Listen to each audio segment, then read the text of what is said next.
to another episode of No Ordinary Woman Chat Show, a platform to inspire. And as you know, this season we have been focusing on some extraordinary men. And we have an exciting guest here for you in the studio.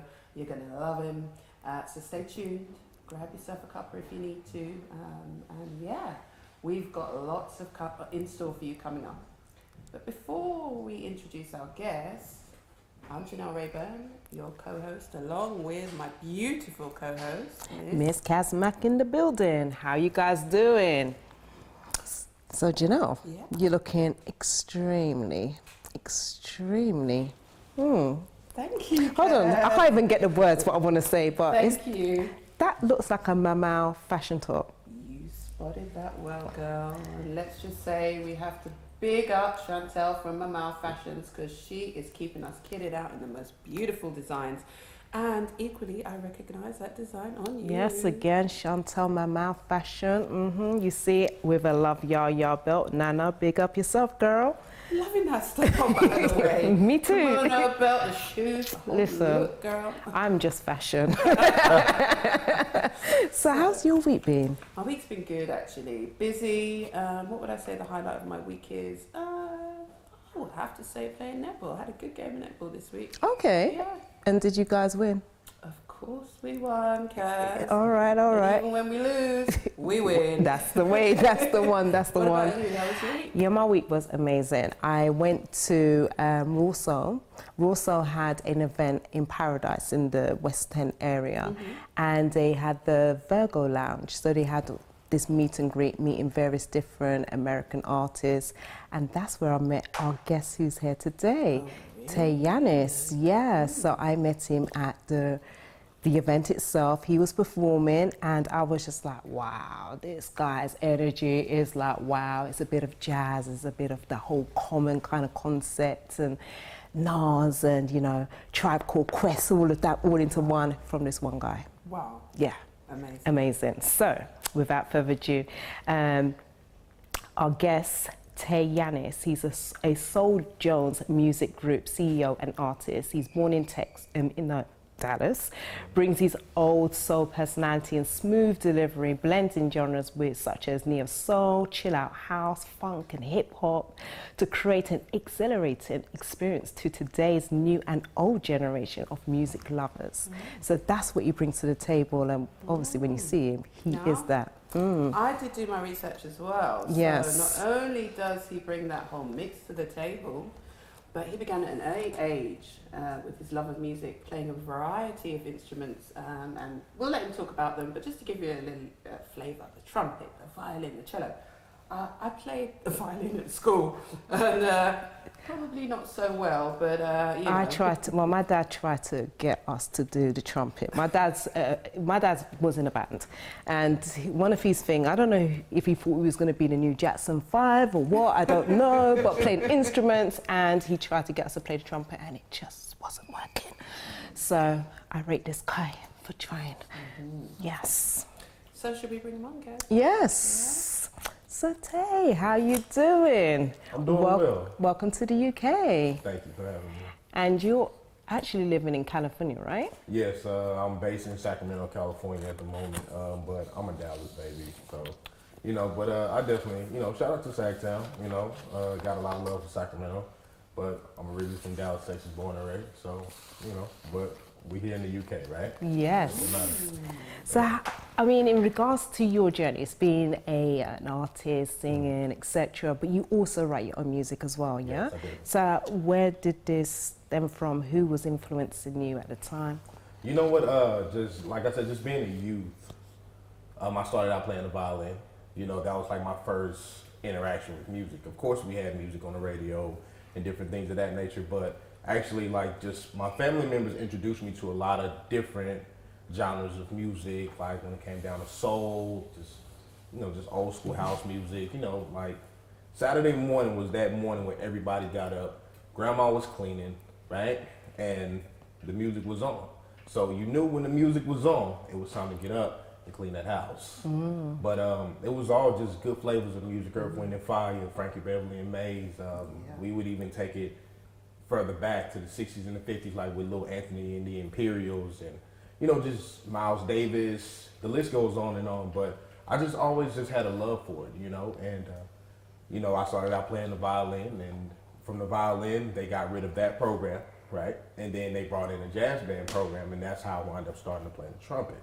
Then they got rid of that program. You know, but shout out to Dallas Independent School District for that. We got to get it together, y'all. But after that, I kind of got into poetry because that was just my refuge, you know, being, you know, raised by a single mother, and she worked a lot. And, you know, I just wanted to just write and just kind of get my feelings out. And after that, they just kind of developed into the music and learning different cadences and building myself up and to the artist that I am now. I mean, you speak about obviously the household, and we can I can identify with that. I'm sure you can as well. Sunday, mostly, you know, mum's in the kitchen cooking up the rice and peas, dad's playing the music, and probably at the time I didn't appreciate as much that music. But it's when you get older, and it's kind of like this reflection back, and it gives you this safe place. I mean, okay, so you had all these kind of artists, etc., that inspired you, but you spoke about being a young man growing up in a single parent household, single mother household, and you played these instruments. That's what you went to, and you wrote poetry. What kind of in your day-to-day reality inspired you to take up an instrument or take up the pen and write poetry? Because, you know, usually it's what we see around us that influences us. Right. I was just inspired by a lot of some of my elders, my OGs. You know, they had a rap group called Queen City Hustlers. You know, and I can definitely identify when you was like, when I got older, you start relishing the music more, because trust me, I was not like this when I was 18 years old. You know, but at the same time, you know, like I would see them rapping. We would, you know, be on the corner of Dunbar and Metropolitan, which was our area. And, you know, they would be kicking ciphers and different things of that nature. And, you know, I was always the baby. So I was always looking up to, you know, my elders. And I was just like, you know what, I'm going to write something one day. And I'm going to come and spit it. And, you know, shout out to my man, Big John. He was the first person I ever rapped to. And then next thing you know, we started going to different neighborhoods and just kind of just starting up ciphers and battling different people. And, you know, at the time, I was actually playing basketball. Like, basketball was my thing. But unfortunately, I wound up breaking my leg. End of that story, right? You know, don't feel bad about me. But, you know, but like I said, around that time, you know, music was just a way for me to just kind of just really just bottle all those feelings in of just everything that I saw in my everyday life, you know, because, you know, I come from a pretty savage neighborhood, you know. But it was just a way for me to kind of stay out of trouble. You know, I always was like, people were like, well, we're going to go do this. Well, I'm like, no, I'm going to be at home. And I had my boom box. And I used to go buy CDs that had the, like a single, like Nas's If I Ruled the World, right? I had the actual instrumental. So I would write to that and just try to perfect that rhyme. And, you know, amazing. Every day it was like I would go to the neighborhood and be like, look, this is what I got. This is what I got. This is what I got. To the point to where, you know, opportunities just started coming in, and people was like, oh, you need to record this, and you really need to, put this out. And, you know, I think around that time I was 15, 16 years old, and that's when I actually released like my first mixtape. Wow. It had like 20 something songs on it, you know, we just freestyling the different beats, but just the simple fact that I had to become the man of my house, that was my way of doing it, instead of going that route of peddling drugs and different things of that nature. It was always music. So I was, business-wise, I was always a part of the music very early, you know, and, you know, it was like, you can hustle this, but this is my hustle. This is how, you know, and it definitely got me through a lot of hard times, but, you know, we here. I learned how to do that at an early age, and yeah, just still kind of keep that going till this day, you know. That's amazing, because I mean, in terms of what you're saying, it just sounds like you had this, you was able to be a leader for yourself. You know, that shows leadership, because you could have been easily influenced by others, following everybody else. Right. But obviously you've tapped into their creativity, which was already inside of you, obviously with the influences of all these amazing artists already there. But what I want to ask you is this: in terms of your career itself, what challenges have you encountered? I think the challenges that I've encountered, I'm just a self-starting person, you know, and it's like when you go to build that team, you know, if people who know me, they know that I'm very serious about my business. There's no time for games, because, you know, I'm just on a schedule. I'm always trying to make things work, you know, and the biggest thing is like, you know, you have this idea, there's a lot of people at first, and then after a while, it's just you. Mm-hmm. And speaking on my, my UK tour, shout out to my, my tour manager, Another Planet Entertainment. But, I had the whole idea of like, hey, let's all come together and let's make this happen. And then next thing you know, it's just like, it all dwindled down to the point to where it was just like, hey, I just got to take care of business. Mm-hmm. So my drive, my ambition is just bar none. It's like we gonna make it happen. Mm. And I take that from my youth when it was like, I need to provide. I need to figure out a way to take less stress off of my mother. And that ambition that I had at that time still carries with me till this day. So me just being a self-starting person, now I'm not saying that everything that I do is perfect, but just being a self-starter, plus I really want to show people my creativity, the music that I'm making, and just how good music still exists. And that fire still just burns inside of me just to say, you know what, we got to do what we got to do. Mm-hmm. Because being an artist who does poetry, who rhymes, that does it to like neo-soul style music with a message, that's not the thing in America. Yeah. It's not the thing. So now, mind you, that's not bashing my brothers who do it, because there are a lot of brothers that I listen to, you know what I'm saying, as far as that term goes. But as far as actually just getting those opportunities, we have to create our own lane. Mm-hmm. So the big thing with me is that I want to be a self-starter, and it's like, if I have to invest in this, if I have to fund my own lane, then so be it, because I have a message and I want people to hear it. So, yeah. So is that how, I guess that's how you started Soul Jones Music Group? Yes, right? yes. Yes, finally got licensed last year, so. Well done, congratulations. Well done, well done. Because a lot of people in the music industry, I think in times gone by, have been creative and made great music, but haven't really owned that and owned what they're putting out there, and they've got the business side of things. And there are a few key players out there who have mastered that and shown the way for others. Right. But the fact that someone like yourself, who kind of, like you said, is a self-starter and started your own music group, is amazing. Yes. Do you have, is it just yourself within the music group, or do you have anybody else? Yes, we're actually talking with a few other artists at the moment, and we're just going to keep that under wraps until we finally get everything, until they actually see that particular vision, But we all definitely work together really close. It's just a simple fact that it's like, let's bring it under one umbrella, and let's just let's push it forward. But shout out to those artists that I'm working with at the moment. Love them to death, I really do, and we just gonna make it. Drop some names? We'll do that next time. Don't want to breach that contract just yet. Okay, so in regards to, because I was watching one of your videos, is it Coffee Shop? My coffee brand. Yeah, the coffee brand, that's it. So what inspired you? Where did that visual come from? Because I was waiting for some chick to come through, and I just thought it was just the coffee, the glasses, you in the shop, I just, yeah. Okay, so you saw the first video. You saw the first video. Okay, so that song is actually a letter that I wrote to my wife.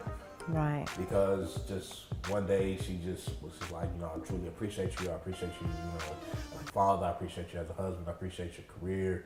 And, she just wrote me a letter, and I was like, I'm not writing no letter back. Like, kinda, But it inspired the song. So when I put the song together, so shout out to Creative. The producer Creative, he actually made the first track of Coffee Brown. And it was just one of those things like where you just kind of just sit back and you just reminisce on the love that you have in your life. And that's kind of where the idea for that video came from. And also too, there's we actually did a remake called My Coffee Brown, which I truly just believed in that song. That song, it meant so much to me. And, you know, a lot of my friends were saying, man, you need to make something for the DJs. Like, you need to make like a steppers version of it. And that's what we did. And that, My Coffee Brown, the remake, was actually one of the biggest songs that I've had in my career. But the fact that it was that particular song, you know, because somebody asked me one time, it was like, would you be cool with being a one-hit wonder? I was like, if it was My Coffee Brown, then yes, I'll be the next Vanilla Ice. Totally fine with that. Totally fine with that. So you know your other track, the track that you was actually, you was doing performing at the Virgo Lounge, the Queen's Crown. Yeah. Could you just like spit the lyrics, even just the chorus to the people? I mean, it was just wow. You enjoyed that, huh? Listen, did you not see me? I'm like, Do you know what these ahead is? You missed out. You missed out. So It was a treat. Sorry. So the lyrics are, there's beauty in her queenship, love unconditional. She vibes with her people. The fellowship is pivotal. So no matter what this crazy world puts her through prayer and perseverance, she relies just to get her through. See, her spirit stands tall to the heavens. She slays them with kindness because love is a weapon. An automatic hold down without a question. When her spirit's in a drought, she showers us with blessings. So throw a one up in the sky if you feeling that vibe.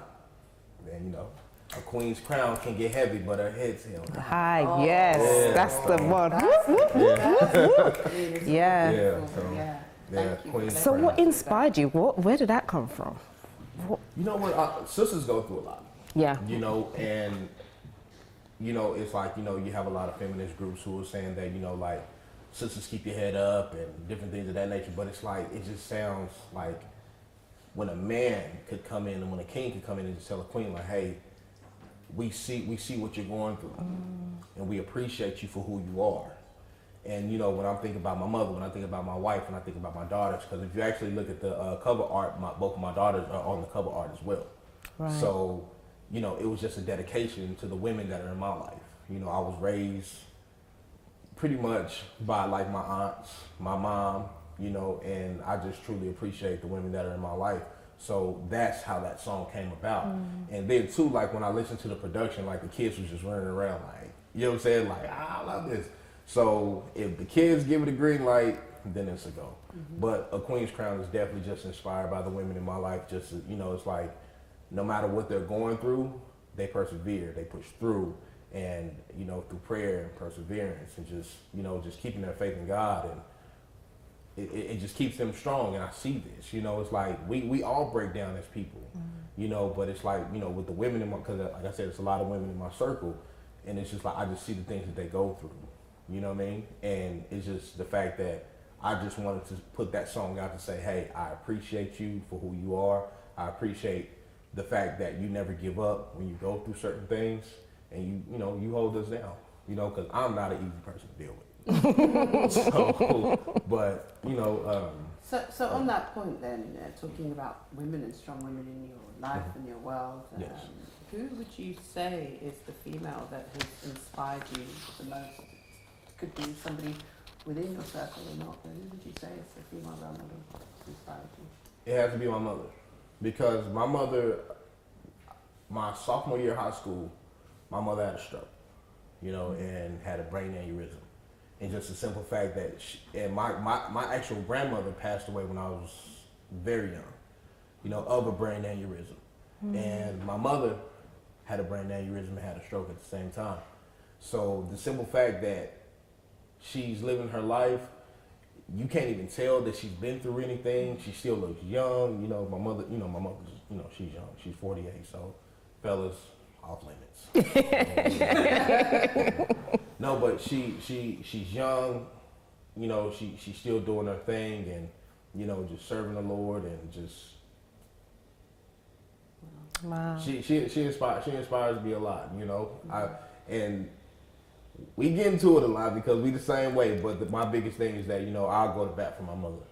I'll go to bat for my mother, and it's just a simple fact that the things that she's been through, having me at a very young age, you know, and just the life that we had together, and the fact that, you know, she moved from Texas to California to be closer to us. My mother, for sure. Wow. It's beautiful. Yes. Amazing. Yeah. Wow.